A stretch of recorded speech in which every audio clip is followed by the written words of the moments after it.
Hey, sister girl. Welcome back, you guys. Welcome, welcome, Hey, hey. welcome. We're so excited to have you here with us tonight. Have you ever wondered what is in a true carnivore kitchen? Tonight, G is going to be sharing with us what she's got in her kitchen. So we're really excited. I'm really interested to see what she's got in there. What's in that carnivore kitchen? I'm going to be talking about fasting. So as we came off of January and out of a month where a lot of people are doing spiritual fasting, we had World Carnivore Month, a lot of people trying to do intermittent fasting. So I'm going to be talking a little bit about fasting. And then DeNitra is going to share some of the science with us as usual. So we're excited that you're here with us. We want to encourage you to share this video. It's going to be a fun one tonight. And I'm going to turn it over to G, and she's going to take us through her carnivore kitchen.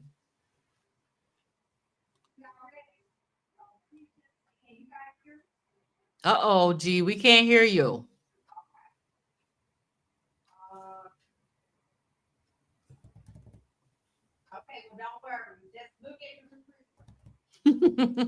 Technical difficulties.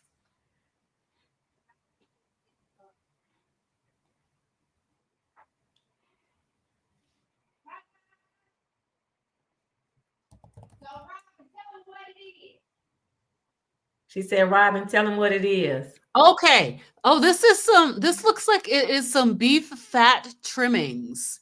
So, when you want to add that extra fat to your meals, you got a ribeye there. I know what that is. Absolutely. We got some bacon. Looks like some Wright's bacon in there. Look how clean her refrigerator, y'all, is, y'all. Y'all can't come look inside my refrigerator. It's not gonna look like that. That kielbasa, can you bring that kielbasa back just for a second? The brand is Kielbasa, and this smoked sausage is so good. G told us about it, and I really, really, really like it. So you guys check that out. I found it in my Costco. All right. So we got butter. Oh yeah. That looks Butter like make it some more better. Kerrygold butter, jalapenos. Yes. I know that G enjoys her pickled jalapenos. I cannot tell what that is. Oh, cream cheese. Yeah. This is going to be cheese. Don't bring the cheese in front of me, G. You know I can't have no cheese. Parmesan cheese. We got Parmesan cheese. We got water in there. Yep. Okay, so we're going to the freezer next. All right. Oh, yeah. Look how clean. She's super organized. I love it. So we got all the meats in the freezer. Sausages, bacon.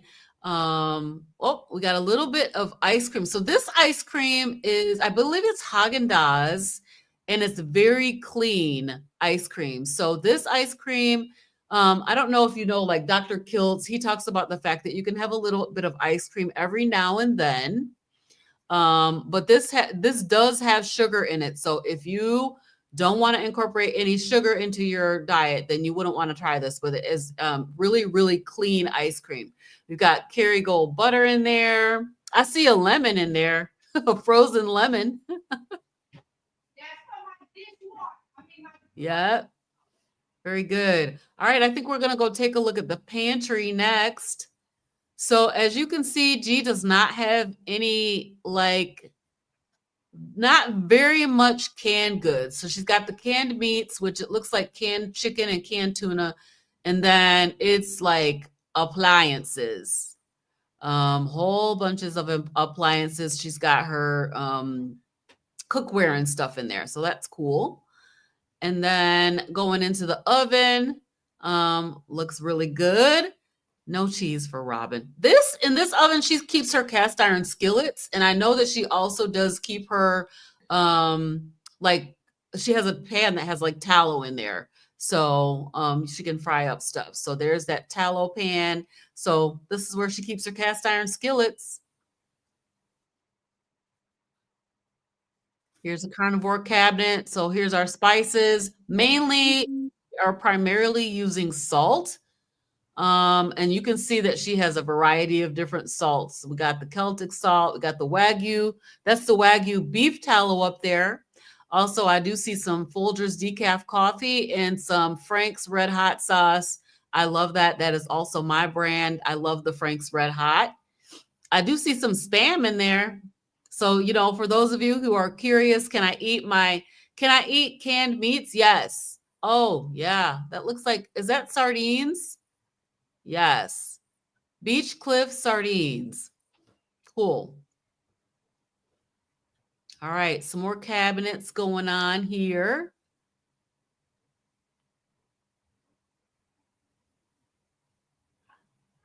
Ta-da! Ta-da! So G will be coming right back. And so that is what the carnivore kitchen looks like. And we And appreciate. then, Robyn, I just want to add a couple of things to that. So in my kitchen, I also have a deep fryer.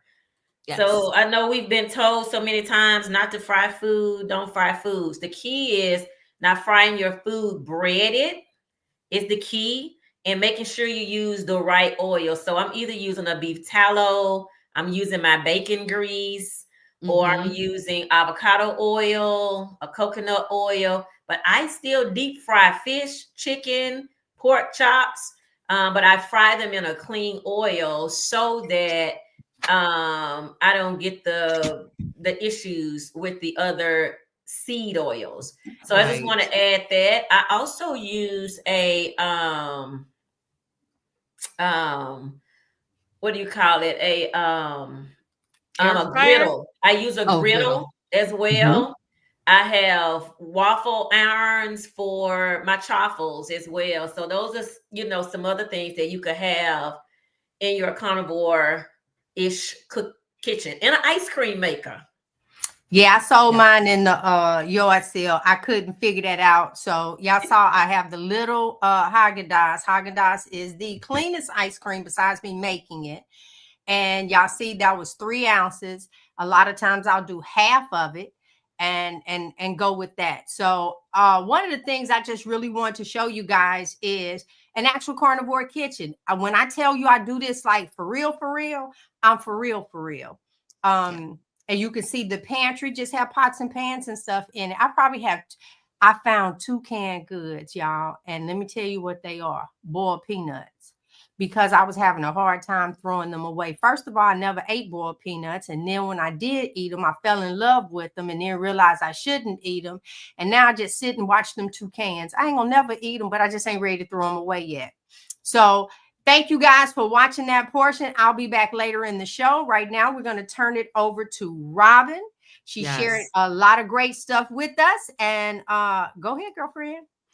All right. So tonight, we want to talk a little bit about fasting. We were having a discussion in our Marco Polo group, and we ended up on the topic of the Daniel fast. So G has given me an assignment to come in and talk a little bit about fasting tonight. So I'm going to share my screen. I do want to say that if you guys have any questions or comments, I'm so glad to see you all here tonight. Please feel free to drop those questions in the chat and we're going to answer them for you. All right, so let me share my screen here.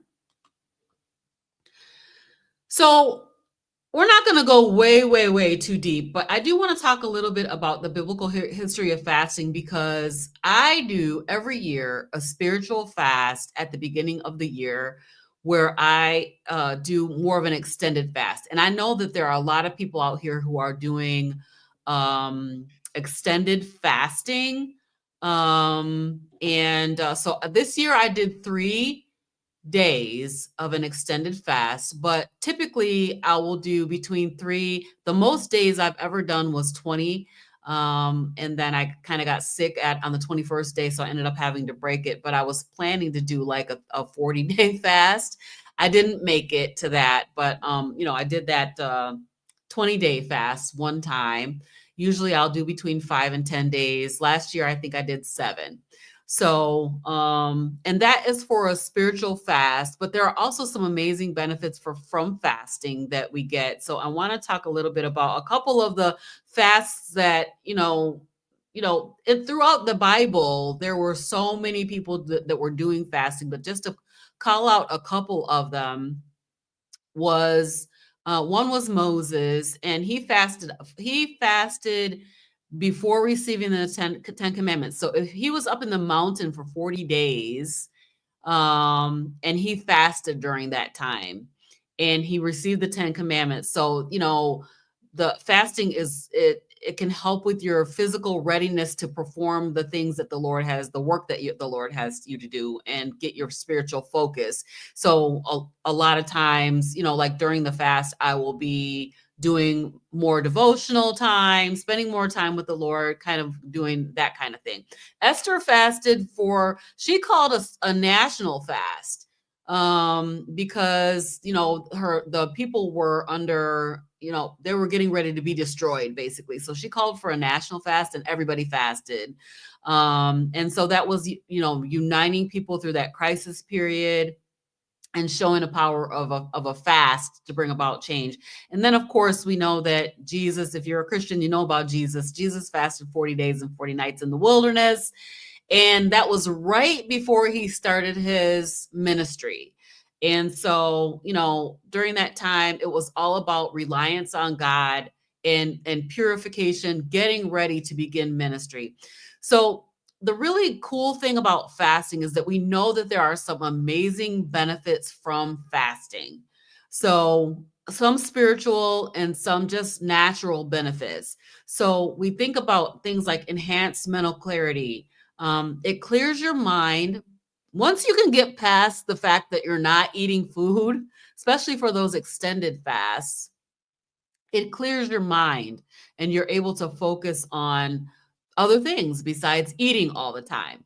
So, and then it also can just improve your focus and boost your cognitive function. So, there's also, of course, a spiritual connection. If you're into that kind of thing, which I am, deepening your connection with God, fostering a discipline. So fasting is actually a discipline. You will hear people say things like, I'm going to exercise my fasting muscle, because fasting, it does take discipline. It takes something to be able to fast, even to do intermittent fasting. We're doing all these different levels of fasting. We're doing, some people are fasting only when they sleep, and then they're snacking and eating the whole rest of the time. And then, we try to increase that to 12 hours, 16 hours, 18 hours, 20 hours, and increase the amount of time between when we're eating. Detoxification is a big one because fasting gives your body a break from digestion, constantly digesting food. And also it allows for your cells to do this cellular cleanup, cellular repair, and detox. So autophagy. So if you're thinking about, like, remember we used to say we're going to do a detox and we would drink a green smoothies, we would do all these things. We would drink some teas and stuff that purge your body out. Fasting is the best way to detox. So if you need a detox, then you're going to take a break from eating. And then, of course, there's the improved metabolic health, increasing insulin sensitivity. So on this show, we talk about insulin sensitivity a lot, going from insulin resistant to insulin sensitive. So another way, in addition to being on a very, very low carb diet, which is what we're doing, is to fast. It can reduce your blood sugar, and also reduce inflammation. And then, of course, a lot of people are trying to manage their weight. A lot of people are doing fasting for weight management and doing maybe a standard American diet, but yet fasting for weight management. So fasting can help with weight loss, fat burning, and reducing your overall calorie intake. For me, I'm doing intermittent fasting because I want to reduce my overall consumption.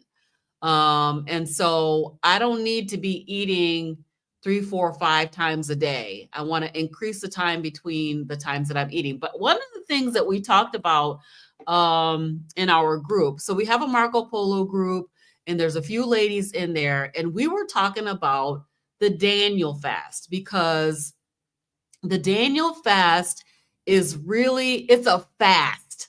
Okay. So that was the point that I was really trying to make, is that the Daniel fast was a fast. It was not a standard way of eating. It was not like the eating protocol that people ate during the time of Daniel. So Daniel, he was one of the, I don't know if he was a slave, but he was in the king's court, right? He was one of the young men that were going to be working for the king. And he told the guy who was in charge, I'm going to call him the manager. He told the manager, hey, we don't want to defile ourselves. He had 3 additional friends with him. We don't want to defile ourselves with the king's meat. We want to eat this food. It's called pulse. They called it pulse in the Bible. It's basically vegetables and beans, legumes, right? And the manager was like, oh no, we're not going to let you do that, because you can't go before the king looking sickly and everybody else is looking good. They're going to kill me if you do that.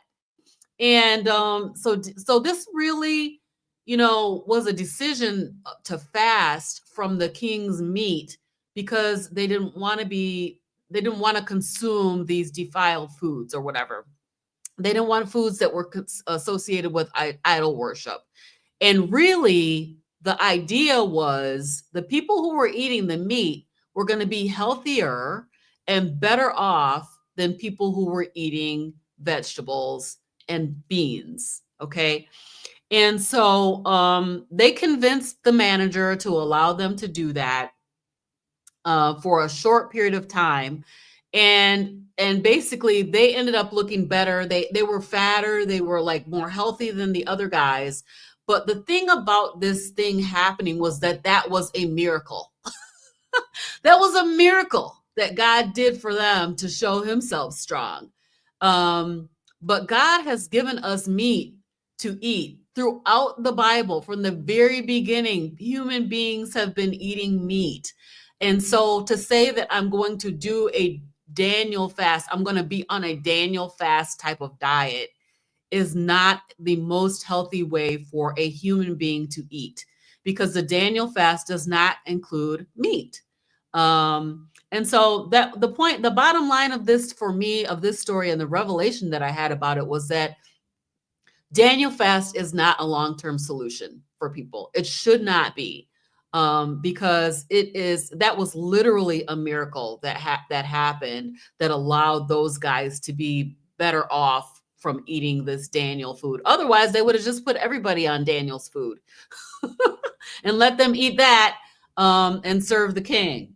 So it was a temporary test, obedience, faith, as we talked about, the spiritual aspects of fasting. This was a fast.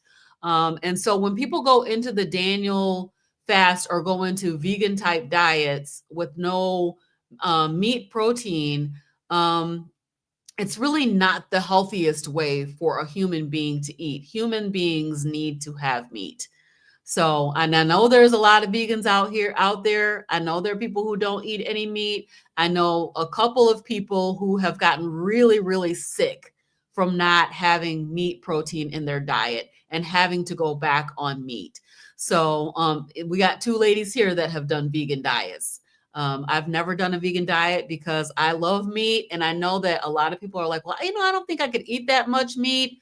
You can do it. You can do it. You absolutely can do it. So I guess my thinking is, don't use a Daniel fast as an excuse. Well, Daniel did it. Daniel got a miracle. Let's remember that when we talk about the Daniel fast. So I just wanted to give a couple of resources to talk about fasting. If you're interested in fasting, learning more about fasting, exercising those fasting muscles, Dr. Jason Fung is the top of the line. He is a kidney nephrologist. He is the author of books like The Obesity Code, The Diabetes Code, and this book that I put here, which is The Complete Guide to Fasting. And it talks about all the different permutations, combinations of fasting that you can do.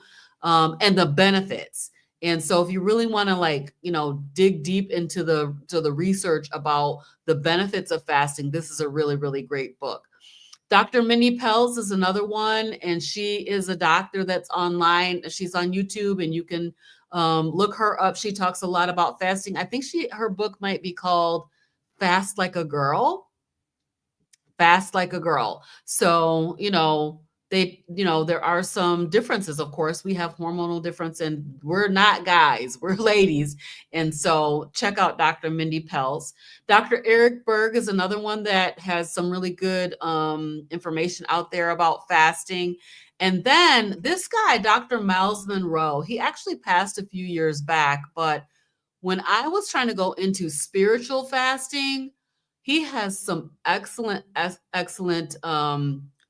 spiritual fasting type of videos. His science was not great, but the spiritual aspects were really, really great. So I couldn't talk about fasting resources without talking about him.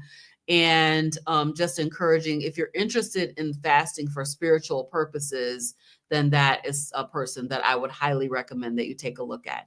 So that is my topic for tonight. Yep. Let's just remember that the Daniel fast was a fast and not supposed to be a way of life.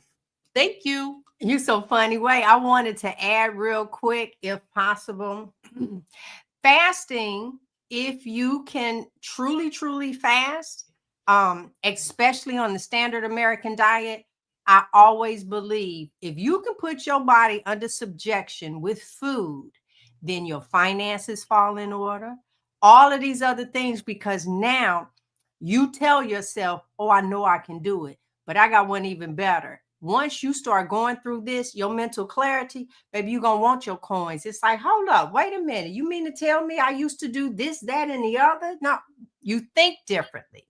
Yeah, you do. You think differently. So I know, Shayla, Yeah. I saw that.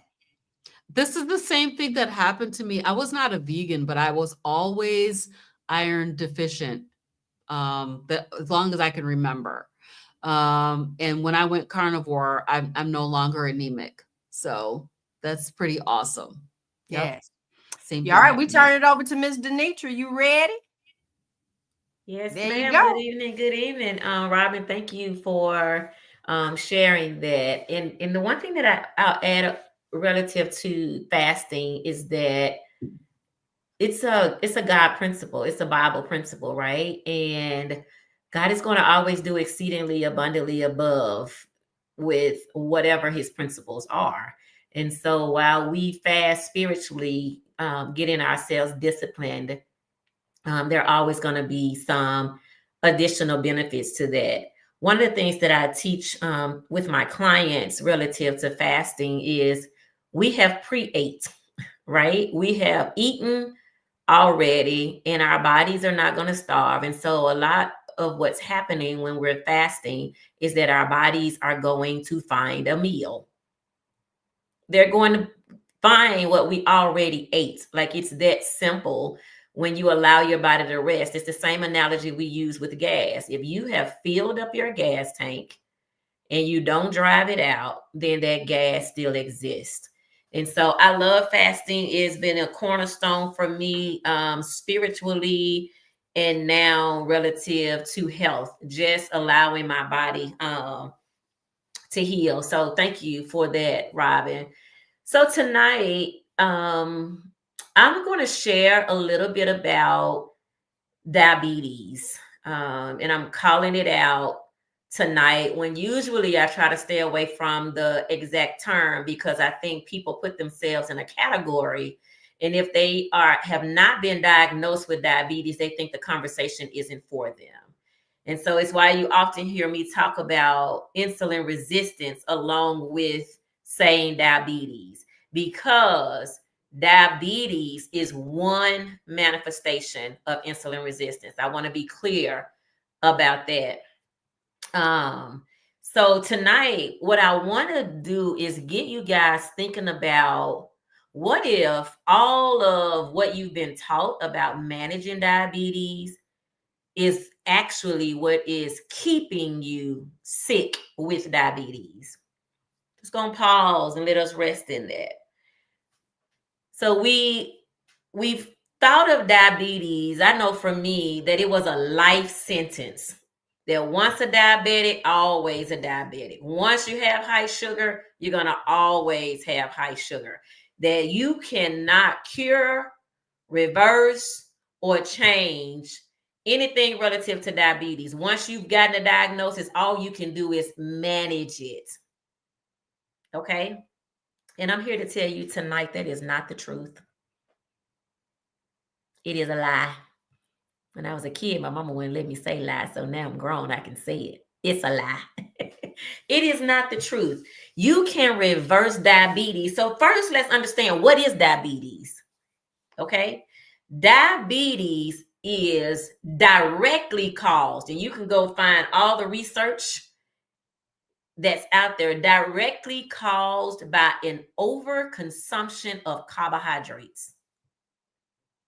That is the cause of diabetes. That is where it comes from. It is a blood disorder. You have too much sugar in your blood. Your blood is running on too much sugar. Therefore, you become what is known as diabetic. So let's just, y'all know me, I keep it real simple. So if carbohydrates cause diabetes, how do we then reverse, heal, and cure diabetes? Stop eating carbohydrates. Reduce them. Decrease them. Figure out what they're doing to your body. Okay? So I take us back to insulin resistance, because guess what? How do we become insulin resistant? We become insulin resistant from an overconsumption of carbohydrates. So when I was first starting out with my journey and really starting to understand what was happening to me, I would go to restaurants and ask different questions about diabetes, not diabetes, but about the food. Does it have this? Does it have that? And servers would literally be smart with me. Like, do you have an allergy? Or is this just a preference for you? Excuse me? Right? Because we acknowledge peanut allergies. You know, we got EpiPens for that. But the truth be told, if you are insulin resistant, you have an aversion to carbohydrates. It's no two ways about it. You have an aversion to carbohydrates. What are carbohydrates? I'm going to share my screen and we're going to walk through it. I've shared this before. I'm going to continue to share it. Guess why? Because the information hasn't changed. So bear with me as I pull this up and we take this walk.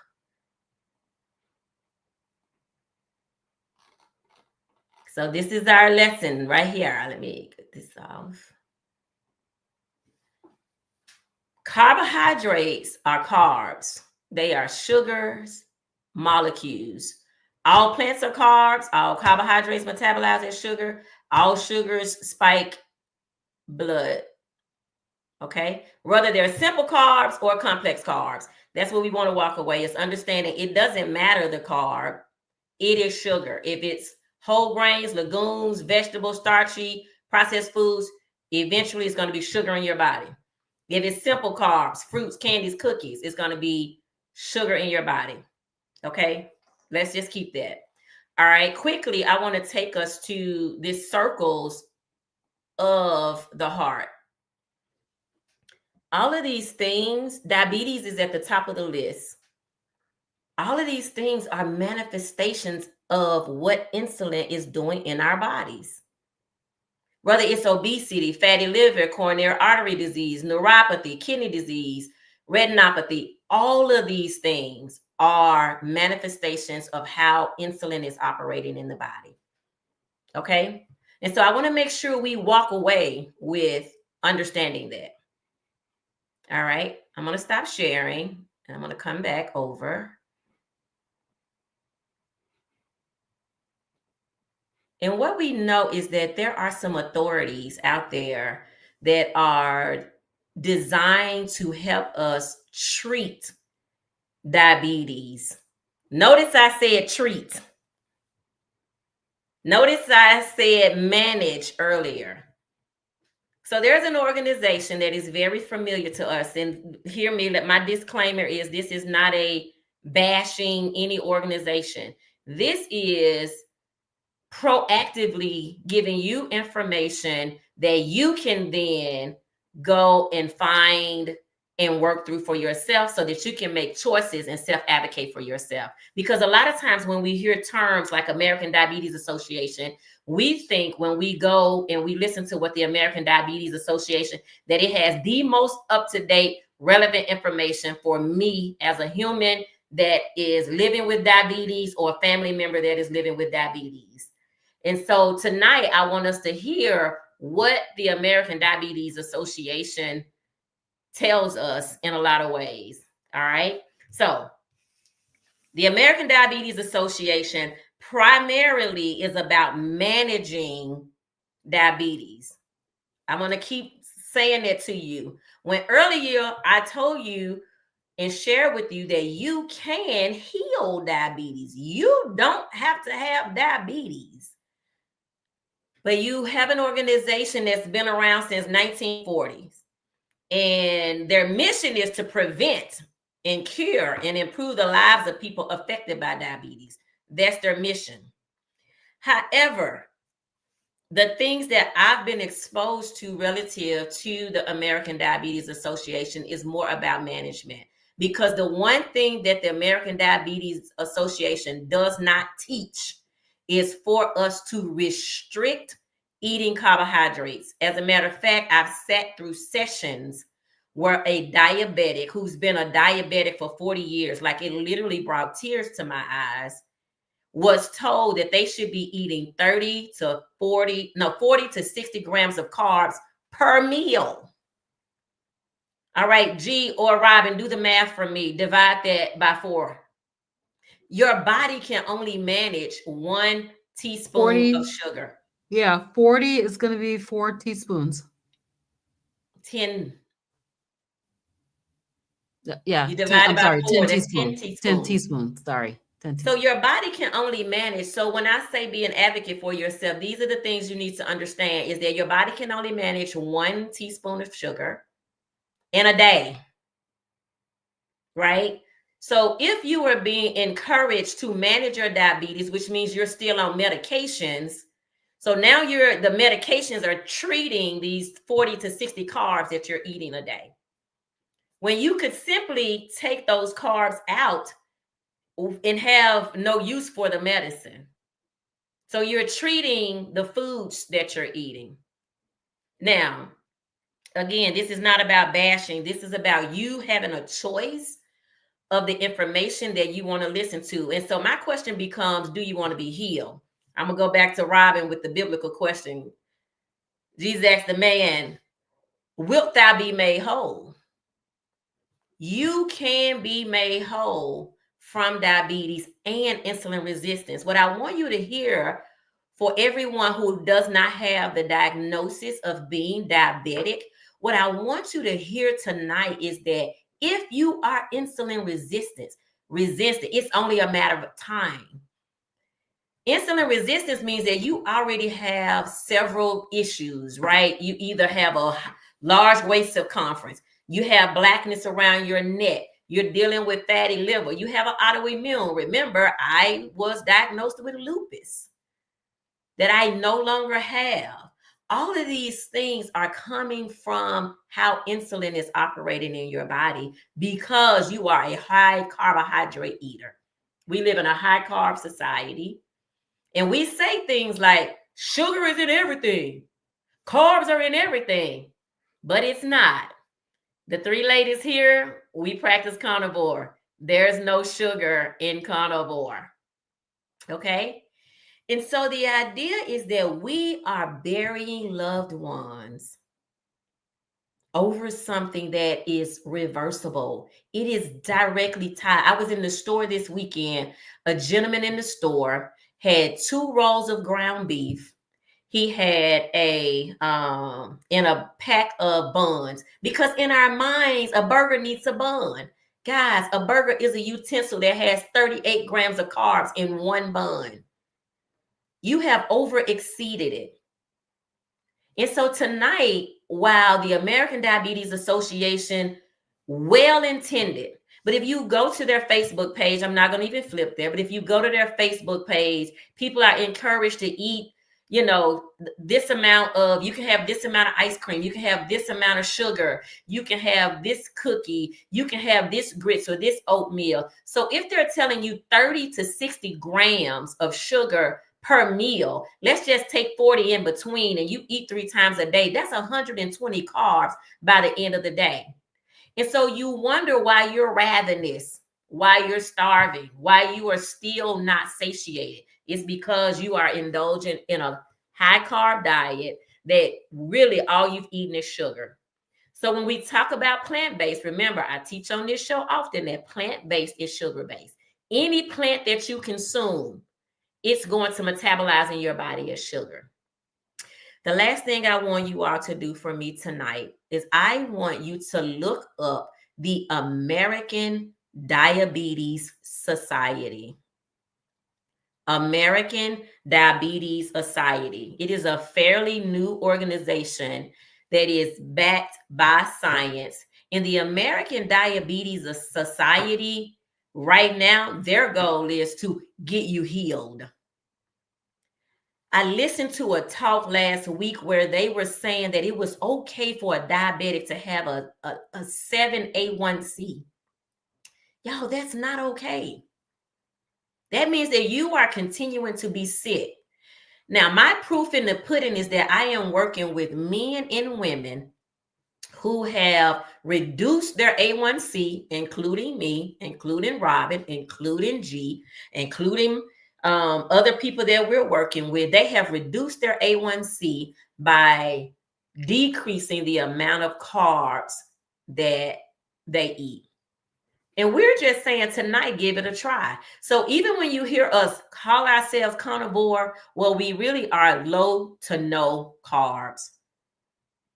Carbs have hurt us over time because carbs are just sugar. Your body is not meant to metabolize sugar. Think about it this way.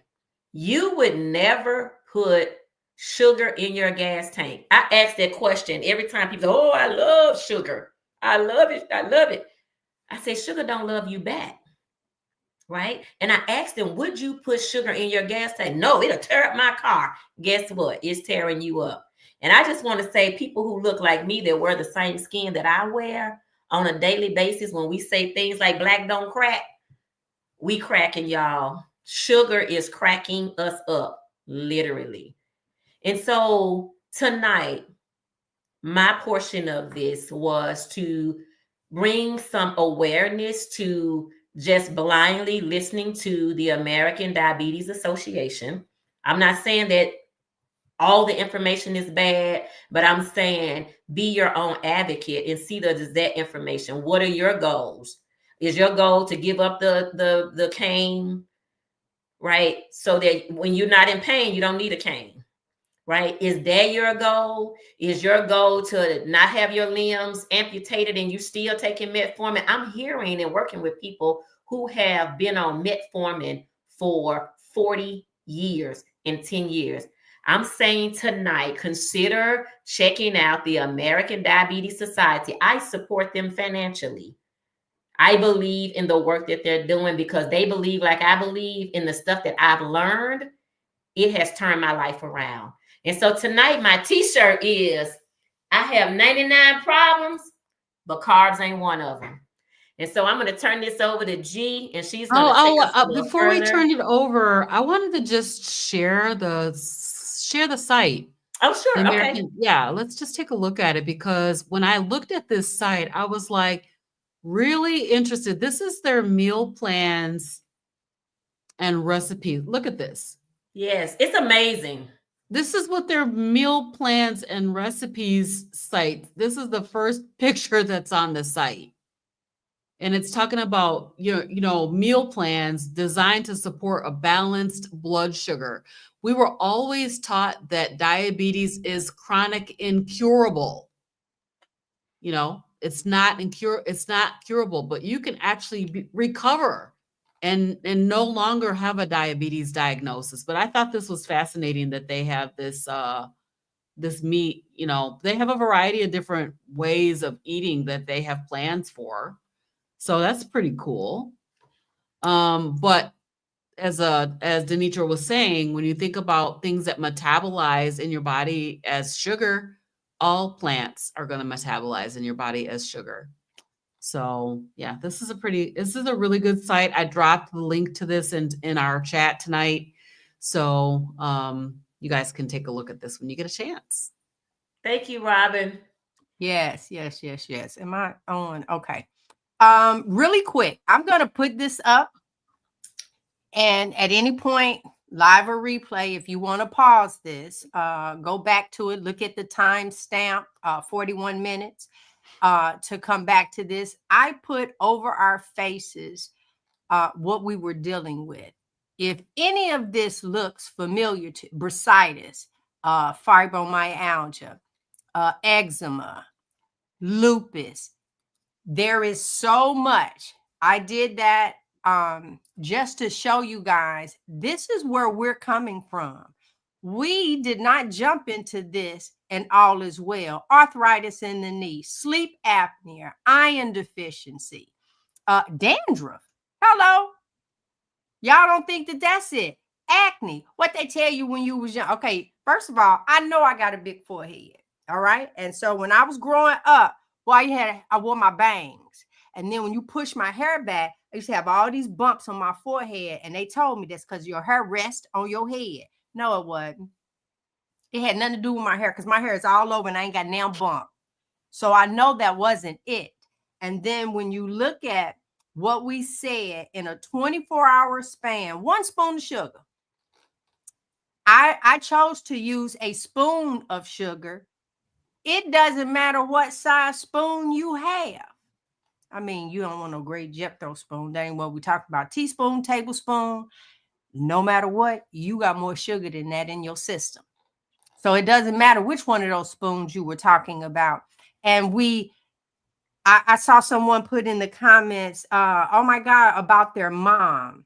Mm-hmm. And y'all know how I feel in regards to a mother. Yes, type 2. First of all, that's reversible right there. And your mom can be here.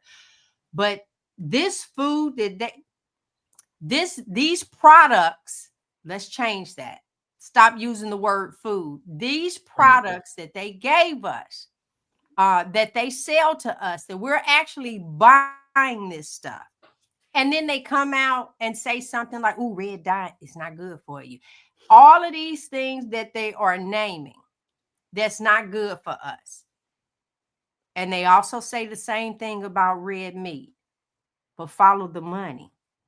So I'm saying to you, if by chance they have a way of making some money, yeah, I'm going to tell you, eat more carbs. Go ahead and get this medicine. When people tell me that they've been on medication for years, in my head, what did the side effects do to you? Mm-hmm. What else is going on? And then you end up with a light stroke and want to blame the meat.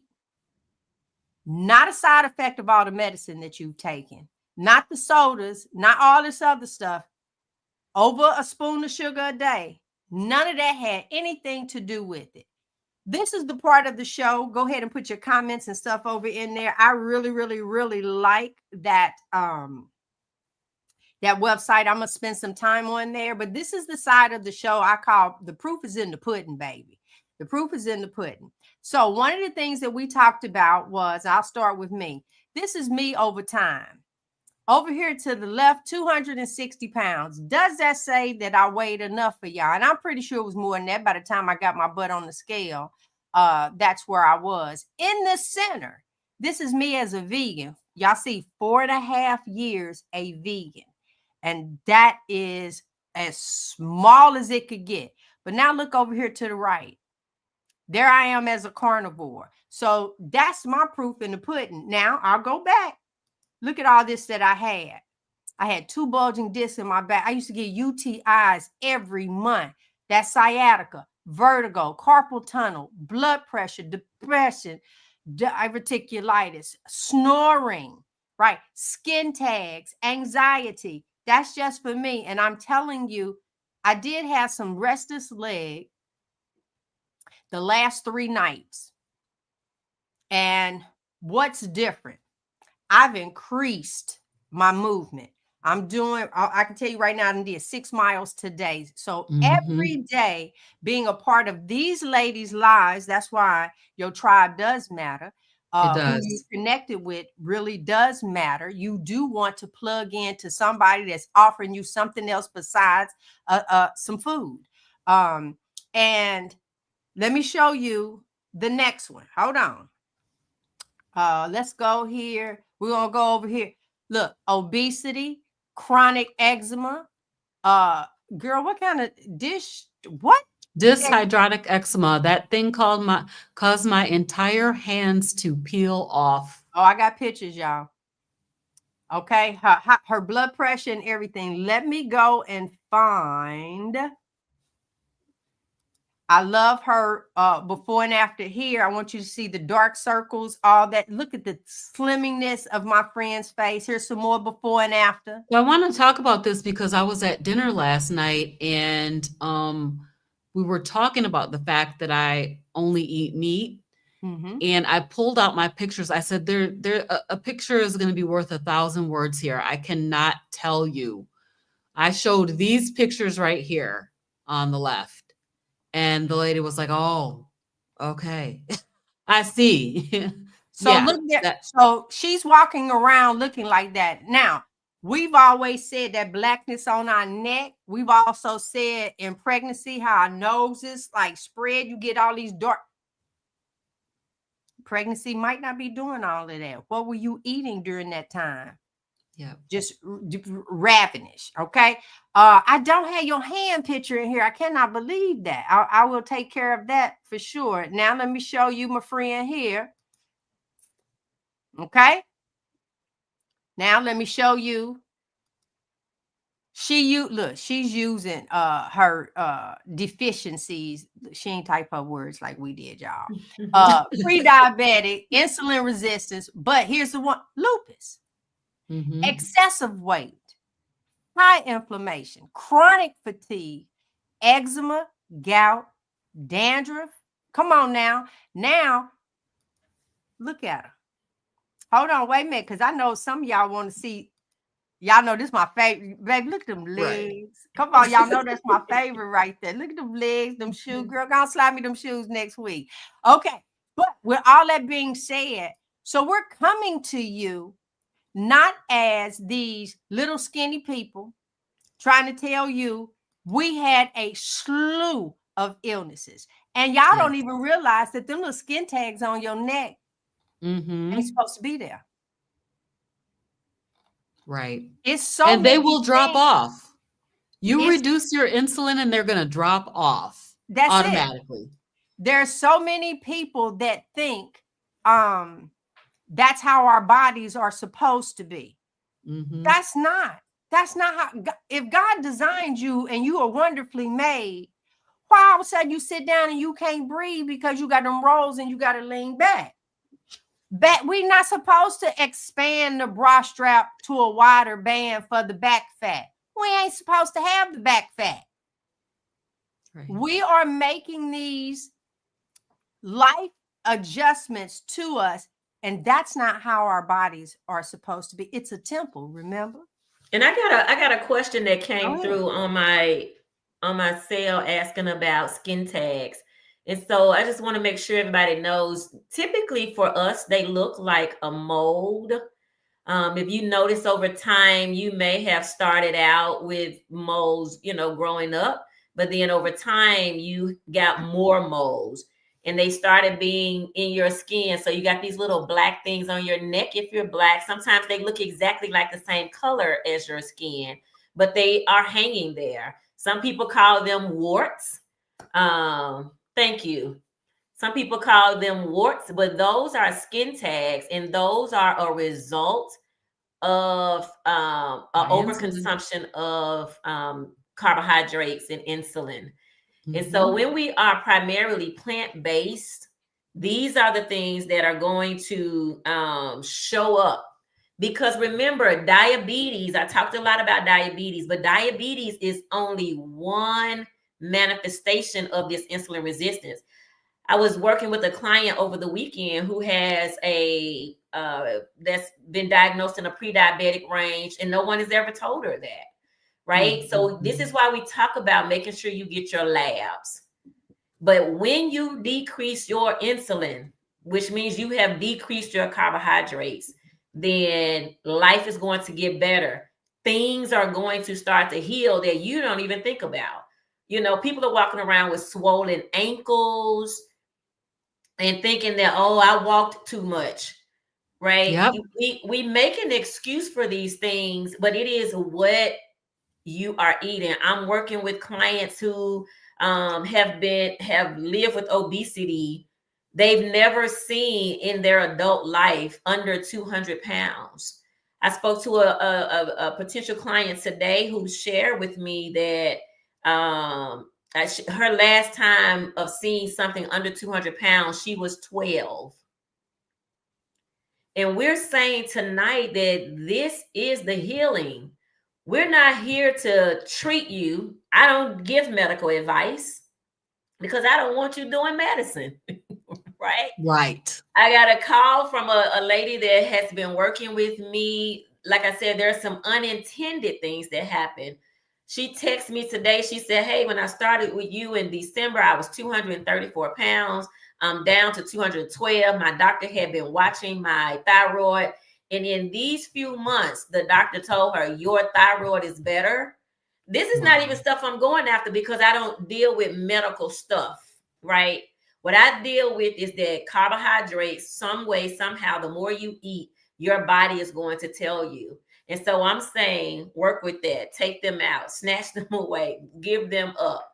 You don't have to have them. They are the non-essential macronutrient. Even on the American Diabetes Association website, they have food groups. I don't even know where they came up with that, right? We have macronutrients. It's either protein, fat, or carbohydrates. That's it. The two that are essential to your body is protein and fat. You can live your life longer and better without carbohydrates. They are non-essential. Learn those words, essential and non-essential. So when they're telling you that you have to have so many, whatever number that of carbohydrates a day, that is a lie. That is not true. Carbohydrates are non-essential.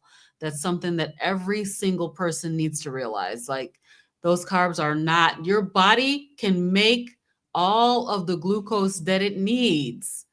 My little statement, Robyn, is like yellow and blue makes green, protein and fat makes glucose. It will do what it needs to do when you feed it what it needs to be fed. You don't need an exogenous. What do I mean by exogenous? You don't need something outside of your body to get glucose in. Your body makes it when you feed it correctly. And so I know it's the $1 million question about fiber. I keep saying to you all, fiber will make you poop, but it's not necessary to poop. The reason why it makes you poop is because it's trying to get out because it don't belong in there.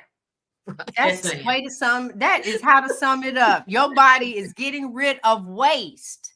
That's what it is. It is like you put it in and just not even a good hour later, it's ready to come back out. And when it comes back out, it's waste in and waste out. Like when it went in. This is it, right? Waste in, waste out. Yeah. What you don't find in poop, and I think you said this before, Robyn, is in the bag, right? So you don't find meat in your bag, and you don't find meat in your toilet because your body absorbs that as nutrients. So when you all are saying things like, I can't digest meat, you're not meant to. You're meant to absorb it. So let me just say this, because we were having this conversation last night at the Super Bowl party about how often people should be having a BM, a bowel movement, right?